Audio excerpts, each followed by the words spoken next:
80-90 দশকত অসমৰ গল্প সাহিত্যত এটা বিশেষ গল্পই আলোড়ন যোগাইছিলে সমীৰণ বৰুৱা আহি আছে আৰু এই সমীৰণ বৰুৱা আহি আছে এই গল্পটোৰ আৰৰ ব্যক্তিজন মনোজ কুমাৰ গোস্বামী সমীৰণ বৰুৱা যেনেকুৱা সেই প্ৰায় একে চৰিত্ৰ বুলি ক'ব পাৰি যে মনোজ গোস্বামী এই কাৰণে মই কৈছো যে সমীৰণ বৰুৱাৰ বিশেষ চৰিত্ৰটো আছিল যে তেখেতৰ এখন ফটো আৰক্ষীৰ হাতত নাছিলে বা ৰাইজেও তেওঁক চিনি নাপায় এজন উগ্ৰপন্থী বা নেতা আছিল তেওঁ যিয়ে নহওক আৰু মনোজ গোস্বামীও যেন সেই সমীৰণ বৰুৱাৰ দৰে ৰাইজে তেখেতৰ ছবি দেখা নাই বা ৰাইজৰ পৰা আঁতৰত থাকে তেনেকুৱা এজন ব্যক্তি আছিল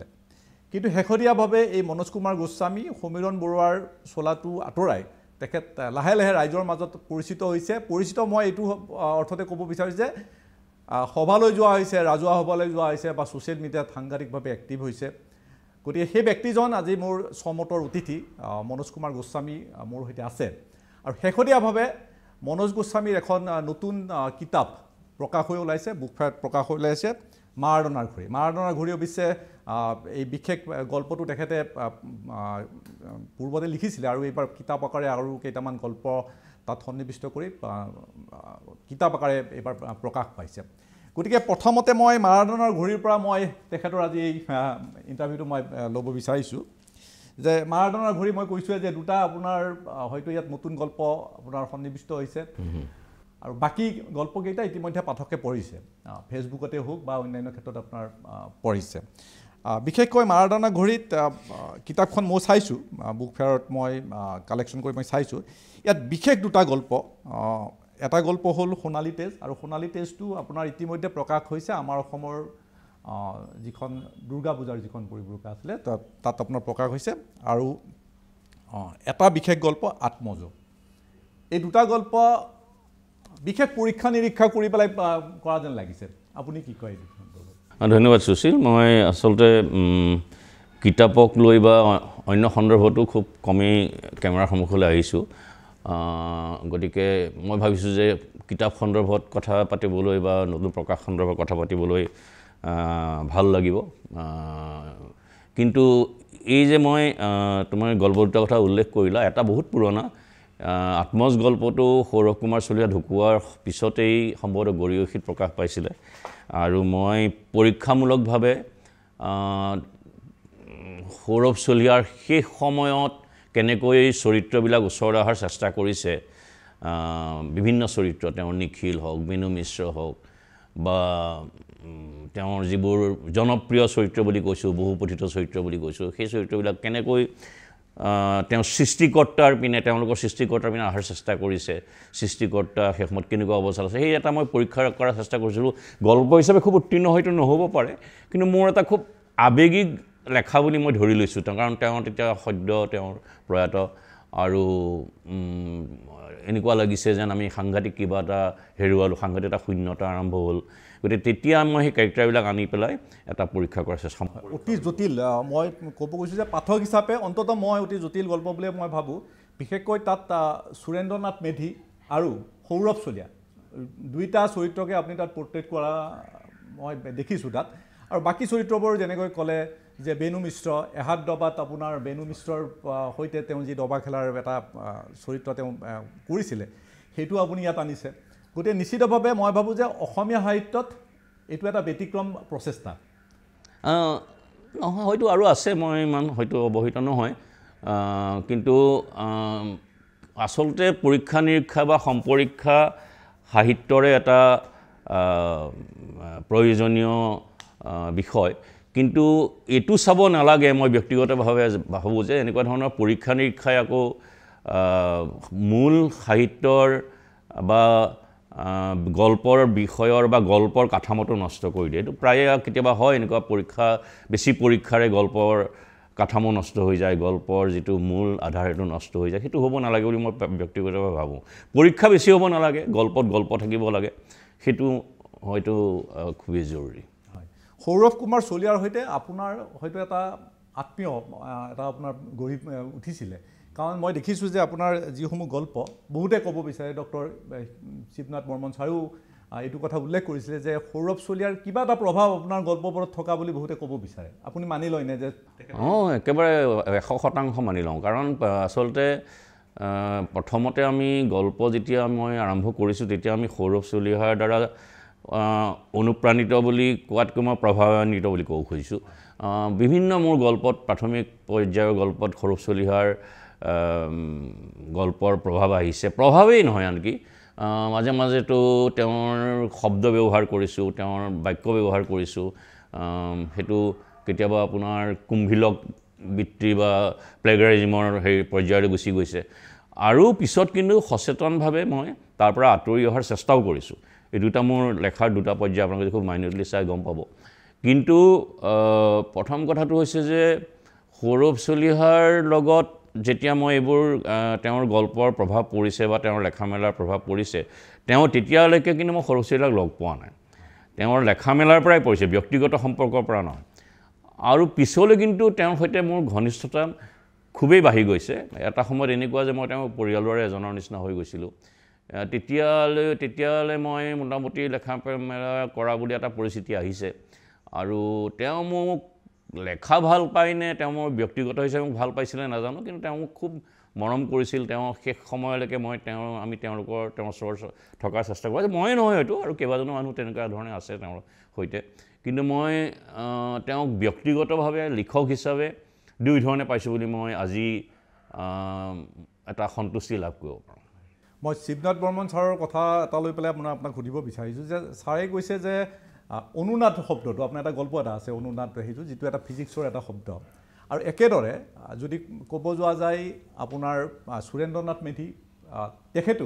তেখেতৰ বিভিন্ন ধৰণৰ আপোনাৰ পদাৰ্থ বিজ্ঞান হওক বা গণিতৰ হওক এই ধৰণৰ শব্দ কিছুমান তেখেতে ব্যৱহাৰ কৰিছিলে যেনেকৈ অশান্ত ইলেক্ট্ৰন নাইবা তেখেতৰ যি এটা গল্প আছিলে জন্মদিন তেখেতে বহু এই ধৰণৰ কথা উল্লেখ কৰিছিলে আৰু অনুনাদটোৰ ক্ষেত্ৰতো আপোনাৰ তেনেকুৱা এটা প্ৰভাৱ পৰা বুলি ডক্টৰ শিৱনাথ বৰ্মন ছাৰে আপোনাক কৈছে হয়তো আপুনি সেই কথাখিনিকে হয়তো ক'ব বিচাৰিছে বহু ক্ষেত্ৰত আপোনাৰ তেখেতৰ প্ৰভাৱটো এই ধৰণৰ শব্দ ঠিক সেইটো নহয় মই আচলতে নিজেও পদাৰ্থ বিজ্ঞানৰ ছাত্ৰ আছিলোঁ আৰু এইদৰে বহু লেখক অসমৰ বৰ নাজানো এইটো কাকতালীয়ও হ'ব পাৰে কিন্তু বহু চুটিগল্প লেখক অসমৰ কিন্তু পদাৰ্থ বিজ্ঞানৰ ছাত্ৰ সেয়া শিৱনাথ বৰ্মন নিজেই হওক ভৱেন্দ্ৰনাথ শইকীয়াই হওক সৌৰভ চলিহাই হওক কুমুদ গোস্বামী হওক এইদৰে বিভিন্নজন পদাৰ্থ বিজ্ঞানৰ খুব কৃতি ছাত্ৰ মই বাৰু কৃতি ছাত্ৰ নাছিলোঁ বাৰু কিন্তু তেওঁলোক খুব মানে ভাল ছাত্ৰ আছিলে আৰু তেওঁলোকে খুব ভাল গল্প লিখিছিলে সেই একেটা লিগৰ নহ'লেও ময়ো কিন্তু পদাৰ্থ বিজ্ঞানৰ ছাত্ৰ আছিলোঁ আৰু আমি সেই কোৱাণ্টাম মেকানিক্সৰ পৰা আৰম্ভ কৰি পদাৰ্থ বিজ্ঞানত আমি এই পাঠ্যক্ৰমতো আপেক্ষিকতাবাদ বা বিভিন্ন ধৰণৰ হাইজেনবাৰ্গৰ সূত্ৰ বিভিন্ন সুধিছোঁ লক্ষীনন্দন বৰাও খুব সম্ভৱ ফিজিক্সৰে আছিলে কিজানি লক্ষীনন্দন বৰা ফিজিক্সৰ আছিলে গতিকে সেইটো এটা বৰ অসমীয়া সাহিত্যত মানে সাংঘাতিক এটা ঘটনা বুলি ক'ব পাৰি কাকতালীয়নে বা নাজানো কি প্ৰক্ৰিয়াত এইটো হ'ল কিন্তু আমি যিহেতু সেই অনিশ্চয়তাবাদ সূত্ৰৰ পৰা আৰম্ভ কৰি আপেক্ষিকতাবাদ আৰম্ভ কৰিছোঁ কোৱাণ্টাম মেকানিক্স পঢ়িছোঁ গতিকে বিভিন্ন সময়ত জীৱনক দেখা সমাজক দেখা বা পৰিৱেশ পৰিস্থিতি দেখাত আমাৰ সেই বিজ্ঞানৰ প্ৰভাৱ অলপ পৰিছে আৰু অনুনাদ শব্দটোৰ ইংৰাজীত হয়তো ৰিজনেঞ্চ বুলি কয়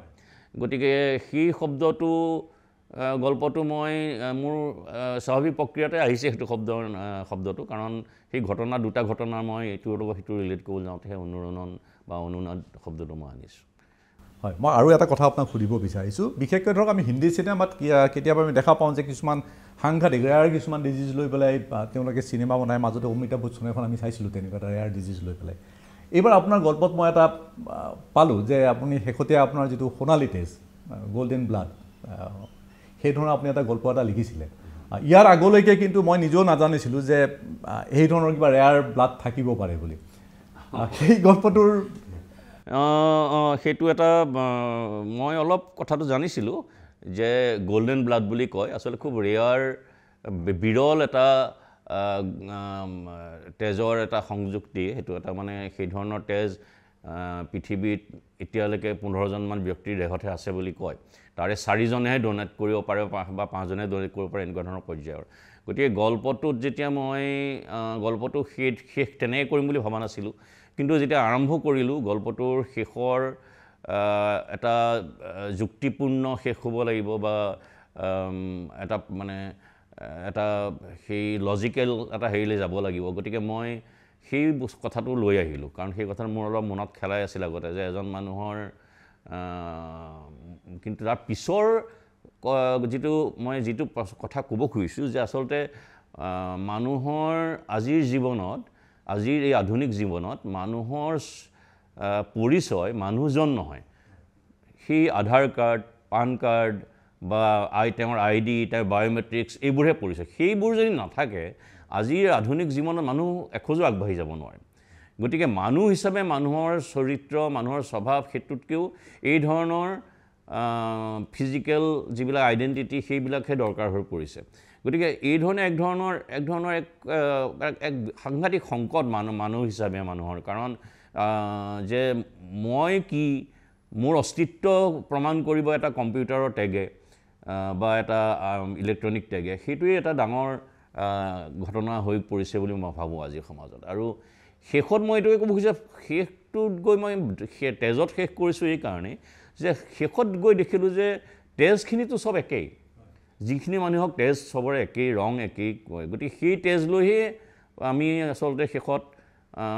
জীৱন শেষ কৰিব লাগিব বা জীৱনৰ গুৰুত্ব পাব লাগিব সেই ধৰণে মই এটা চিম্বলিক এটা মেটাফৰিক এটা হেৰি কৰিব চেষ্টা কৰিছোঁ শেহতীয়াভাৱে আপোনাৰ লকডাউনৰ পৰা এটা কথা প্ৰতিষ্ঠা হ'ল যে মনোজ কুমাৰ গোস্বামী যিজন আগত আছিলে 90 দশকত যিজন মনোজ কুমাৰ গোস্বামী আছিলে বহুতে অভিযোগ কৰিছে মনোজ গোস্বামী মানুহজন হেৰাই গ'ল গল্পকাৰ মনোজ গোস্বামীজন নোহোৱা হৈ গ'ল লকডাউনে আপোনাক আকৌ নতুনকৈ আৱিষ্কাৰ কৰিলে লকডাউনত আপুনি নতুন গল্প লিখিলে আৰু তেতিয়াৰ পৰা আৰু এটা ধাৰা আৰম্ভ হ'ল যিটো সময় 90 দশকত আপোনাৰ গল্প আমি পঢ়িছিলোঁ আৰু সেই সময়ত আমি বিচাৰিছোঁ যে মনোজ গোস্বামীৰ আকৌ নতুন কিবা গল্প আহিব নেকি বা আমাৰ দৰে পাঠক হয়তো বহুত আছিলে যিসকলে বিচাৰিছিলে সেই সময়ত আপোনাৰ বহু আত্মীয় যিসকলে আপোনাৰ লগত ঘনিষ্ঠ সম্পৰ্ক আছিল তেখেতসকলে যে মনোজ গোস্বামী মানুহজন হেৰাই গ'ল টকাৰ পিছত মনোজ গোস্বামী হেৰাই গ'ল আপুনি তেতিয়া টিভি মিডিয়াত আহিলে ইলেক্ট্ৰনিক মিডিয়াত আহিলে আৰু তেতিয়া মানুহৰ অভিযোগ আছে যে এতিয়া মনোজ গোস্বামী আৰু সেই আগৰ গল্পকাৰজন হৈ থকা নাই বা তেওঁ এতিয়া গল্প লিখিব নোৱাৰে তেওঁ এতিয়া টকাৰ পিছত দৌৰিছে আপুনি মানি লয়নে সেই সময়কণ মানে মানুহৰ নিজস্ব মতামত থাকিবই পাৰে গণতান্ত্ৰিক দেশ এখন আৰু মই ভাবোঁ যে যিসকলে এই ধৰণৰ মন্তব্য কৰিছে তেওঁলোক হয়তো মোক লৈ খুব কনচাৰ্ণ বা তেওঁলোক হয়তো মোক খুব ভাল পায় নহ'লে তেওঁলোকে এই ধৰণৰ মন্তব্য এই ধৰণৰ তেওঁলোকৰ মূৰবি নাথাকেই মোক লৈ কাৰণ তেওঁলোকে চাগে মোক লৈ খুব উদ্বিগ্ন বা মোৰ লেখা ভাল পায় বা মোক ব্যক্তিগতভাৱে ভাল পায় এনেকুৱা হ'লেও হ'ব পাৰে কিন্তু আচলতে মানুহ এই যে হেৰাই গ'ল লেখা বন্ধ হৈ গ'ল ইয়াৰ বহুত ধৰণৰ কাৰণ থাকে পৰিৱেশগত কাৰণ থাকে সামাজিক কাৰণ থাকে বা মানুহৰ এনেকুৱাও থাকে বিশেষকৈ লেখা মেলা কৰা মানুহৰ সৃষ্টিশীল মানুহৰ মই নিজৰ কথা কোৱা নাই আপুনি চাব যে এটা ধৰণৰ শীতনিদ্ৰাতো মানুহ থাকিব বিচাৰে আপুনি বিভিন্ন চিনেমাৰ নিৰ্দেশকক চাব বা কোনোবা অভিনেতাক চাব বহুত দিনলৈ তেওঁ ক'তো একো ওলোৱা নাই ক'তো তেওঁ লেখা নাই পৃথিৱীৰ বিভিন্ন লেখক আছে যি হয়তো বছৰ ধৰি নেলেখে আমাৰ অসমতে বহুত তেনেকুৱা ধৰণৰ লেখক আছে যে বহুত নেলেখে কিন্তু তেওঁ শেষ হৈ গ'ল বুলি শব্দটো ক'লে অলপ নেতিবাচক হয় শেষ হ'ল গৈ শব্দটো কোৱাত তেওঁক হয়তো কিবা ধৰণে তেওঁ প্ৰেৰণা পোৱা নাই লিখিবলৈ অনুপ্ৰাণিত হোৱা নাই এনেকুৱাও হ'ব পাৰে বা তেওঁৰ ব্যক্তিগত কিছুমান সমস্যাৰ কাৰণেও হ'ব পাৰে আৰু এই যে কথাটো কয় যে টকাৰ পিছত দৌৰা সেইটো এটা মানে মই খুব সেইটো কাৰণে আহত নহওঁ কিন্তু ইয়াত মই দুটা কথাই কওঁ যে আজি আপুনি গল্প কিতাপ এখন লিখি পেলাই বজাৰত উলিয়াই দিছে বা বাতৰি কাকত এখন উলিয়াই দিছে বা টিভি চেনেল এটা আপুনি আৰম্ভ কৰিছে এয়া আপুনি সমাজ সেৱা কৰা নাই এয়া আপুনি বজাৰত পণ্য হিচাপে উলিয়াই দিছে যে পণ্য হিচাপে যদি উলিয়াই দিছে তাত টকা পইচাৰ কথা থাকিবই আৰু বাতৰি কাকতখনক পণ্য হিচাপে কিতাপখনক পণ্য হিচাপে উলিয়াই দিছোঁ সেইটো এটা দৰ দাম তাত এটা তাৰ মূল্য থাকিব টকা থাকিব টকাৰ পিছত যদি দৌৰা সেইটো মই নাজানো আৰু মই নিজে দুটা প্ৰতিষ্ঠানত কাম কৰোঁ মই প্ৰায় 15-16 লাখ টকা মই বছৰে ইনকাম টেক্স দিওঁ সেইটো মোৰ এইটো এটা মানে আনুষ্ঠানিকভাৱে মই কৈছোঁ মই মানুহক অসমত আপুনি কি জানি মই দিওঁ আৰু সেইটো কাৰণে মই নিজকে সেই ধৰণে মই গঢ়ি তুলিছোঁ যে মোৰ দাম ইমানখিনিয়ে হ'ব পিছত মই কটা কৰি লাভ নাই যে মই কিয় মোৰ দৰমহা ইমান কম মই যেতিয়া ক'ৰবাত জইন কৰিছোঁ বা ক'ৰবাত কাম কৰিবলৈ গৈছোঁ মই ঠিক কৰি লৈছোঁ মোৰ এইখিনিয়ে মোৰ পাৰিশ্ৰমিক মোৰ প্ৰাপ্য কোনোবাই সেইটোৰ কাৰণে মোৰ পৰা বিমুখ হৈ গুচি গৈছে বেলেগ কথা কিন্তু মই আনুষ্ঠানিকভাৱে ইমানখিনি মই টকা আয়কৰক দিছোঁ বা ইনকাম টেক্সক দিছোঁ আনে সেইটো কথালৈ কি ক'ব খুজিছে মই নাজানো কাৰণ বহুত একেবাৰে আয়কৰ নিদিয়া মানুহ মন্ত্ৰী বিধায়ক হওক বা কোনোবা অন্য বিভাগত কাম কৰা মানুহ হওক তেওঁলোকক কোনো প্ৰশ্ন নুঠে যে আপুনি ইমান ডাঙৰ ঘৰটো কিয় বনালে আপুনি ইমান দামী গাড়ী এখন কিয় ল'লে মোৰ লাইফষ্টাইল খুব মই দামী বস্তু নিপিন্ধোঁ মোৰ ব্ৰেণ্ডেড কাপোৰ নিপিন্ধোঁ মই ব্ৰেণ্ডেড জোতা নিপিন্ধোঁ মোৰ এটা নিজস্ব লাইফষ্টাইল আছে কিন্তু কথাটো হৈছে যে মই এইটো কথাই সদায় আচৰিত হওঁ যে এজন IAS অফিচাৰে আজি এইটো ক'লে মোৰ অকণমান মই বঢ়াই কৰা নাই কিন্তু এজন IAS অফিচাৰ মোতকৈ কম দৰমহা পায় যদি সামগ্ৰিকভাৱে চোৱা যায় কিন্তু তেওঁৰ ক্ষেত্ৰত কোনো প্ৰশ্ন নুঠিলে যে ইমান খৰচ তেওঁ কেনেকৈ কৰি আছে তেওঁ কিন্তু চৰকাৰী ধন খৰচ কৰি আছে যি কৰি আছে যিটো লাইফষ্টাইল সেই লাইফষ্টাইলটো সেইটো তেওঁ কৰিব নোৱাৰে মই কিন্তু কোনো চৰকাৰী কাৰবাৰত মই নাই মই যি কৰিছোঁ প্ৰাইভেট প্ৰতিষ্ঠানৰ লগত ব্যক্তিগতভাৱে কৰি আছোঁ গতিকে এই প্ৰশ্নবিলাক তোলাৰ আগতে সেই দিশটো অলপ চাব লাগে কাৰণ মই কিন্তু জোৰ দি কৈছোঁ যে মই ইমানখিনি ইনকাম দেখিছোঁ সেইটো কথা যদি কোনোবাই ক'ব পাৰে খুবেই ভাল গতিকে আৰু সেইটো এতিয়াৰ কথা নহয় এইটো বহুত দিন ধৰি এই পৰ্যায়টো চলি আছে একেদিনাই চব হোৱা নাই গতিকে সেইখিনি ক্ষেত্ৰত মই সেইখিনি যুক্তি দিওঁ এনেই ব্যক্তিগত কথোপকথন আজি মই ৰাজহুৱাভাৱে ক'লোঁ গতিকে এইবোৰ কথা কৈ আচলতে মোক আহত কৰিব নোৱাৰে বা মোক কোনো মোক সেইটো কাৰণে মই দুখ কৰি নাথাকোঁ কাৰণ মই ভাবোঁ যে মই এইখিনি ডিজাৰ্ভ কৰোঁ এইখিনি কাৰণে মই এইখিনি আপুনি প্ৰথমতে যিটো আজি তোমাক মই এটা কথাও কৈছোঁ যে আজি মই দীৰ্ঘ মোৰ 40 বছৰ হ'ব হ'ল সাংবাদিকতাৰ লগত জড়িত মই যদি গুৱাহাটীত থাকোঁ বা অসমত থাকোঁ মই এদিনো ছুটি লোৱা নাই সেইটো মোৰ প্ৰতিষ্ঠানবিলাকৰ লগত কথা পাতিলে গম পাব এদিনো ছুটি লোৱা নাই নট এ ছিংগল ডে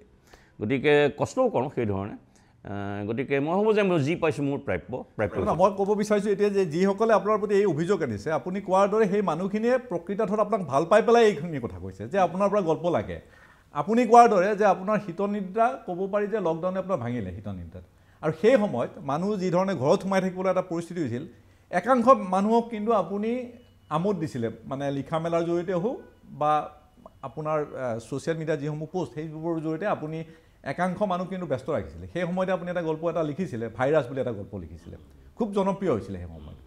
গতিকে ভাইৰাছ এটা আপোনাৰ সেই সময়ৰ উৎকৃষ্ট গল্প বুলিয়ে ক'ব লাগিব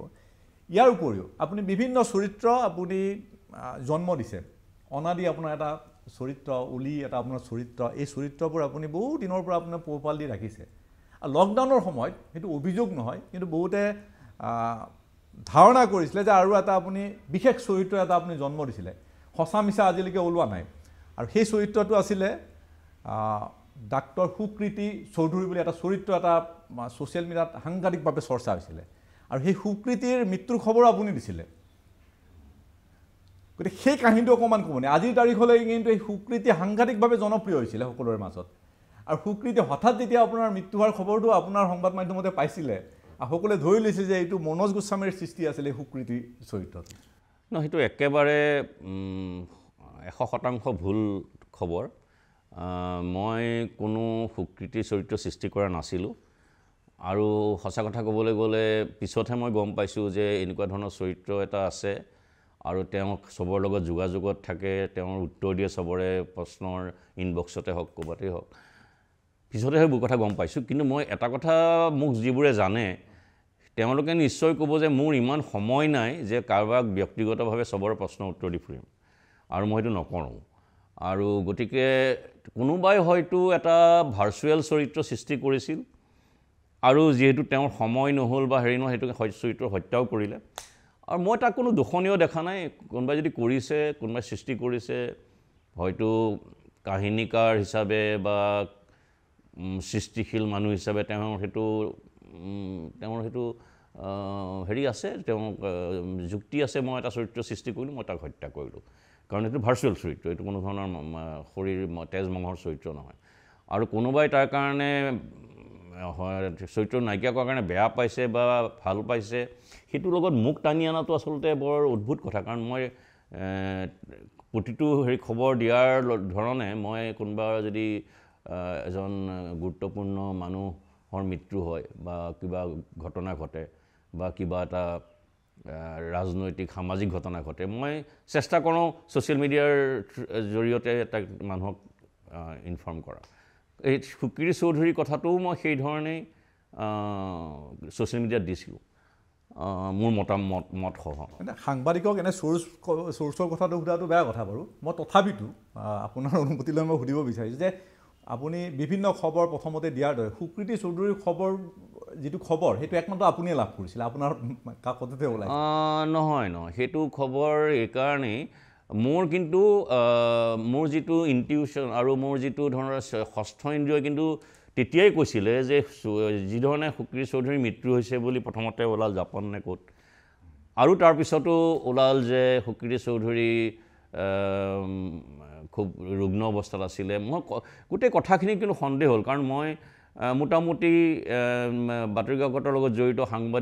সংবাদৰ লগত জড়িত মানুহ হিচাপে জানো যে কিবা এটা ঘটনা ঘটোতে তেওঁ সকলোবোৰ পৰিৱেশ পৰিস্থিতি অলপ ডিটেইলছত জনা উচিত এতিয়া মই দেখিছোঁ এই কথাটোৰ কোনো মানে ডিটেইলছ নাই অলপ ভেগকৈ গোটেই কথাখিনি কোৱা হৈছে তেতিয়াই মই সন্দেহ কৰিছোঁ এই চৰিত্ৰটো সঁচা নে মিছা আৰু তেতিয়াই মই সেই মৃত্যুটোৰ লগত সেই দুটা লাইন আৰু জড়িত কৰিছোঁ কোনোবাই হয়তো কাৰোবাৰ মানসপটত সৃষ্টি কৰা এটা চৰিত্ৰ বুলি জানে সেইটোৱে হয়তো মোক জড়িত কৰি লোৱাৰ এটা কাৰণ হ'ব পাৰে তাৰমানে কি হ'ব সুকৃতি চৌধুৰীৰ বা যিটো চৰিত্ৰ সেই চৰিত্ৰটোৰ ৰহস্য আজিও ভেদ নহ'ল বাৰু বহুতে ভাবি থৈছিলে বা মই ব্যক্তিগতভাৱে ভাবিছিলোঁ যে হয়তো আপুনি সেইটোৰ সৃষ্টিৰ আঁৰত আছিলে যিয়ে নহওক সেই পাৰ্টটো আমি বাদ দিলোঁ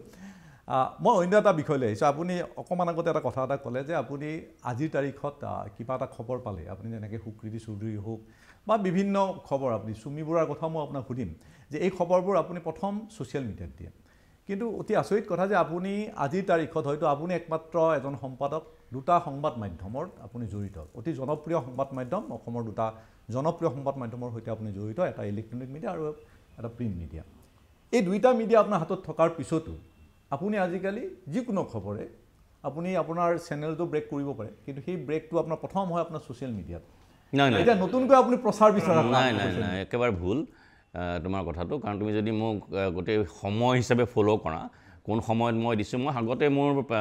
যিটো নিউজ বাতৰি কাকতৰ ক্ষেত্ৰত সেইটো সম্ভৱ নহয় কিন্তু মই ইলেক্ট্ৰনিক মিডিয়াৰ লগত যিটো NK টিভিৰ লগত আছোঁ বা এনেকুৱা ধৰণৰ ইলেক্ট্ৰনিক মিডিয়াৰ লগত যেতিয়া আছিলোঁ তেতিয়া প্ৰথমতে মই সেইটো তাতেই ব্ৰেক কৰিবলৈ দিওঁ যেতিয়া ব্ৰেক হৈছে লগে লগে মই 10 ছেকেণ্ড আগতেই মই সেইটো ব্ৰেক কৰিব দিওঁ 10 ছেকেণ্ড পিছতহে মই ইয়াত দিওঁ মানুহে হয়তো চাওঁতে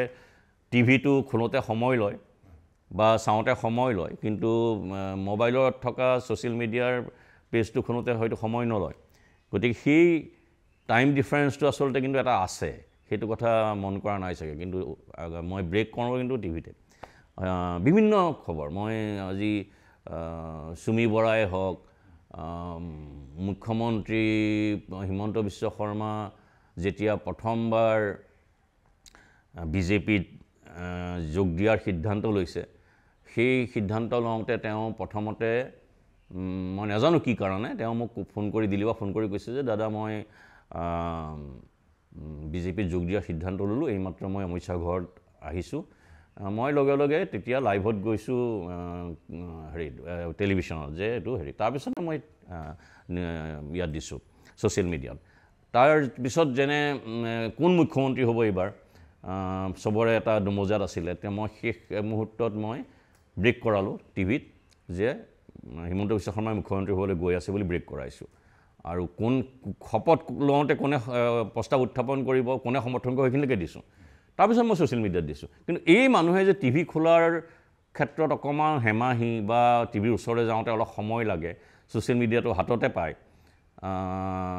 সেই দুটা সময়ৰ ব্যৱধানৰ কাৰণে হয়তো তোমাৰ মনত এইটো প্ৰশ্ন উঠিছে হয় মই আৰু এটা কথা আপোনাক সুধিব বিচাৰিছোঁ যে আপুনি যিহেতু ইলেক্ট্ৰনিক মিডিয়াৰ সৈতে জড়িত আজি নহয় আপুনি বহু বছৰ ধৰি দশক ধৰি আপুনি ইলেক্ট্ৰনিক মিডিয়াৰ সৈতে জড়িত হৈ আছে এতিয়াৰ যিটো ট্ৰেণ্ড এইটো দেখা যায় যে বিশেষকৈ আমাৰ যিসকল সম্পাদক থাকে সম্পাদকসকলে যিকোনো ব্যক্তিক লৈ ইণ্টাৰভিউ কৰে আৰু এনেকুৱা এটা প্ৰৱণতা গঢ়ি তুলিছে যে তেওঁলোকে স্ক্ৰীণত ওলাব লাগে টিভি কেমেৰাত ওলাব লাগে তেনেকুৱা ধৰণৰ এটা পৰিৱেশ এটাৰ সৃষ্টি হৈছে বহুত বছৰ আগৰ পৰাই আপুনি অলপ ব্যতিক্ৰম মানে আমি আপোনাক টিভি কেমেৰাৰ সন্মুখত আমি দেখা নাই বা তেনেকৈ আপুনি ধৰক বিশেষ ধৰণৰ কোনো শ্ব' কৰা আমি আজি পৰ্যন্ত আমি দেখা নাই যদি আগত কৰিছিলে আমি নাজানো বাৰু কিন্তু আমি দেখা নাই কিন্তু হঠাৎ হঠাৎ আপুনি ছ'চিয়েল মিডিয়াত সাংঘাতিকভাৱে সক্ৰিয় হৈছে আজিকালি মেলে মিটিঙে আপুনি যায় আগত নগৈছিলে আজিকালি মেলে মিটিঙো যায় এতিয়া হঠাৎ আপোনাৰ এই প্ৰচাৰ বিচৰাৰ কাৰণটো কি নহয় প্ৰচাৰ বিচৰাৰ শব্দটো ক'লে কেনে ক'ব নাজানো এফালৰ পৰাটো হয়ো প্ৰথম কথা মই যদি তুমি মন কৰা মই গৈ আছোঁ প্ৰধানতঃ মই শিক্ষানুষ্ঠানবিলাকত কলেজত ইউনিভাৰ্চিটিত বা স্কুলত অকল সেই চৌধতে মোক দেখিবা দ্বিতীয়তে মোক খুব বেছি দেখিব পৰা সাহিত্য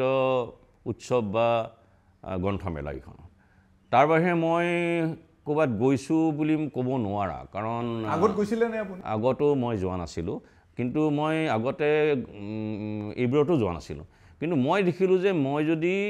নাযাওঁ এতিয়া মোৰ এই অভিজ্ঞতাও হ'ল বয়সো হ'ল আৰু মই যদি নগৈ পেলাই এনেই গুজৰি গুমৰি থাকোঁ যে আজিৰ প্ৰজন্ম অমুক আজিৰ তেওঁলোকৰ লগত যদি মই এটা কানেক্ট নকৰোঁ বা তেওঁলোকৰ সৈতে যোগাযোগ চেষ্টা নকৰোঁ গতিকে মই শিক্ষানুষ্ঠানবিলাকলৈ যিটো ক'লোঁ কলেজ বা ইউনিভাৰ্চিটি সেইদিনা মই ইউনিভাৰ্চিটি গৈ আহিছোঁ বা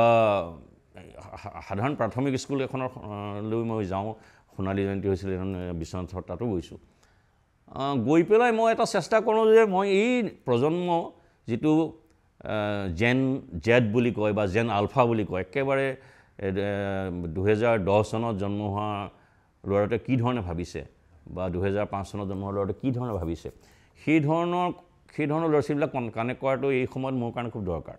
মোৰ নিজৰ বাবে আৰু তেওঁলোকৰ জগতখন জানিবৰ কাৰণে গতিকে মই সেইটো যোৱা আৰম্ভ কৰিলোঁ বাকীটো সাহিত্য উৎসৱ বা গ্ৰন্থমেলালৈ যাওঁ সেইটো আগতেও মাজে মাজে গৈছিলোঁ এতিয়া কথাটো হৈছে যে এইখিনি কৈ পেলাই মই কিন্তু এটা কথা কৈছোঁ যে মই কিন্তু ৰাস মুকলি কৰিবলৈ নাযাওঁ মই কোনো বিপণী মুকলি কৰিবলৈ নাযাওঁ সেইটো কিন্তু মই একেবাৰে ষ্ট্ৰিক্ট মই আগতে সেইদিনা কিবা এটা কথা ৰাসৰ মোৰ ৰাসত মই নাভাবোঁ যে মই ৰাসৰ প্ৰতি মোৰ খুব সন্মান আছে কিন্তু মই নাভাবোঁ যে মোৰ কথা ৰাসত শুনিবলৈ মানুহ ৰৈ আছে আনকি মোক সেইদিনা সাহিত্য সভালৈ মাতিবলৈ আহোঁতেও মই এইটো কথা হৈছে মোৰ তাত সাহিত্য সভাত মোৰ কথা শুনিবলৈ কোনোবা ৰৈ আছে বুলি মই নাভাবোঁ কাৰণ যোৱাবাৰ সাহিত্য সভাতো মই গৈছোঁ খুব সন্মান দিয়ে লৈ গৈছে মোক কিন্তু মই তাত দেখিলোঁ যে যিটো তাত ক্ৰাউড যিখিনি মানুহ তাত বহি আছে সেই মানুহখিনিয়ে সাহিত্য সন্দৰ্ভত জানিবলৈ ইয়াৰ কিমান শতাংশ মানুহ আছে মোৰ সন্দেহ আছে গতিকে মই পৰিস্থিতি চাই পেলাই কোনোবা ঠাইলৈ গৈছোঁ মোৰ নিজৰ কাৰণ এইটোৱেই যে মই নতুন প্ৰজন্মই কি ভাবিছে তেওঁলোকৰ পৃথিৱীখন কেনেকুৱা সেইখিনি কথা জানাৰো মোৰ এটা আগ্ৰহ আছে সেইটো কাৰণে মই গৈছোঁ এতিয়া সাহিত্য সভাৰ কথা ক'লে কাৰণে মই আপোনাক সুধিব বিচাৰিছোঁ সাহিত্য সভাৰ সৈতে আপোনাৰ কিবা মতানৈক্য আছে নেকি কাৰণ মাজতে আমি গম পাইছোঁ যে সাহিত্য সভাই কিবা আপোনাক এটা বঁটা দিব খুজিছিলে আপুনি সেইটো নাই একো মতানৈক্য নাই খুবেই যিমানবোৰ মানুহ সাহিত্য সভাৰ লগত জড়িত হৈ আছে বা সভাপতি হৈছে বেছিভাগেই মোৰ ঘনিষ্ঠ মানুহ বন্ধু মানুহ কিন্তু মই ভাবোঁ যে মই মাজতে এইটো ছ'চিয়েল মিডিয়াতো লিখিছোঁ যে সাহিত্য সভা যিটো কাৰণে প্ৰতিষ্ঠা হৈছিলে অসমীয়া ভাষা উন্নতি সাধনী সভা বুলি প্ৰথমতে কলিকতাত প্ৰতিষ্ঠা হৈছিলে অসমীয়া ভাষাক পূৰ্ণাংগ কৰিবৰ কাৰণে শক্তিশালী কৰিবৰ কাৰণে তাৰপিছত গৈ সাহিত্য সভা হ'ল মই ভাবোঁ যে এতিয়া আৰু সাহিত্য সভাৰ বিশেষ কৰিবলগীয়া একো নাই সাহিত্য সভা মোটামুটি লাহে লাহে এটা বিশাল আনুষ্ঠানিক কাৰবাৰ এটাত পৰিণত হৈছে মানুহে মেলামুখী হৈছে বুলিও কয় গতিকে মই ভাবোঁ যে সাহিত্য সভা এই মুহূৰ্তত সাহিত্য সভাই আৰু অসমীয়া ভাষাক দিবলৈ খুব বেছি একো নাই তো সেইটো কাৰণেই মই খুব বেছি সাহিত্য সভাৰ লগত জড়িত হ'ব নিবিচাৰোঁ আৰু মই ভাবোঁ যে সৃষ্টিশীল কামৰ কাৰণে সাহিত্য সভাৰো এই সময়ত কোনো প্ৰয়োজন নাই মই যদি ভুল কৰা নাই ডক্টৰ ধ্ৰুৱজ্যোতি বৰা যেতিয়া সভাপতি আছিলে সেই সময়তে হয়তো আপোনাৰ কিবা এটা বঁটা সাহিত্য সভাৰ পৰা আগবঢ়াইছিল সম্ভৱতঃ এটা বঁটাৰ নামেই পাহৰি গ'লোঁ সাহিত্য সভাই এটা বঁটা দিছিলে মই আনুষ্ঠানিকভাৱে তেওঁলোকৰ বঁটাটো গ্ৰহণ কৰিব নোৱাৰিম বুলি চিঠি পত্ৰ লিখি পেলাই তেওঁলোকক জনাই দিছিলোঁ তেওঁলোকে বঁটাটো মোক দিবলৈ তেওঁলোকৰ আগ্ৰহ আৰু হেৰি দেখি মই ভাল পাইছিলোঁ কাৰণ মই নিজকে খুব অনুভৱ কৰিছিলোঁ যে মই যে এইখিনি তেওঁক গুৰুত্বটো দিছে বা মই যোগ্য বুলি ভাবিছে কিন্তু মই ভাবিলোঁ যে এই বঁটাটো আনে পোৱাই ভাল কাৰণ মোৰ সেই সাহিত্য সভা বঁটাটোৱে মোক খুব বেছি উৎসাহিত বা অনুপ্ৰাণিত কৰিব নোৱাৰিব এই একেখিনি কাৰণে গতিকে মই সেইকাৰণে বঁটাটো প্ৰত্যাখ্যান কৰিলোঁ কিন্তু সাহিত্য একাডেমীৰ বঁটা আপুনি গ্ৰহণ কৰিছে এইটোত আপোনাৰ সমস্যা নাই বিশেষ সাহিত্য একাডেমীটো এই ধৰণৰ নহয় সাহিত্য একাডেমীটো এটা ৰাষ্ট্ৰীয় পৰ্যায়ৰ বঁটা আৰু মই তোমাক অভিযোগৰ ক্ষেত্ৰত নহয়, অন্য ধৰণে কওঁ যে মোক কিন্তু অসমত, সেইটো মই কোট আনকোট কৰি ক'ব পাৰোঁ যে অসমত কোনো ধৰণৰ চৰকাৰী বঁটা মই আজিলৈকে পোৱা নাই, মোক দিয়া নাই,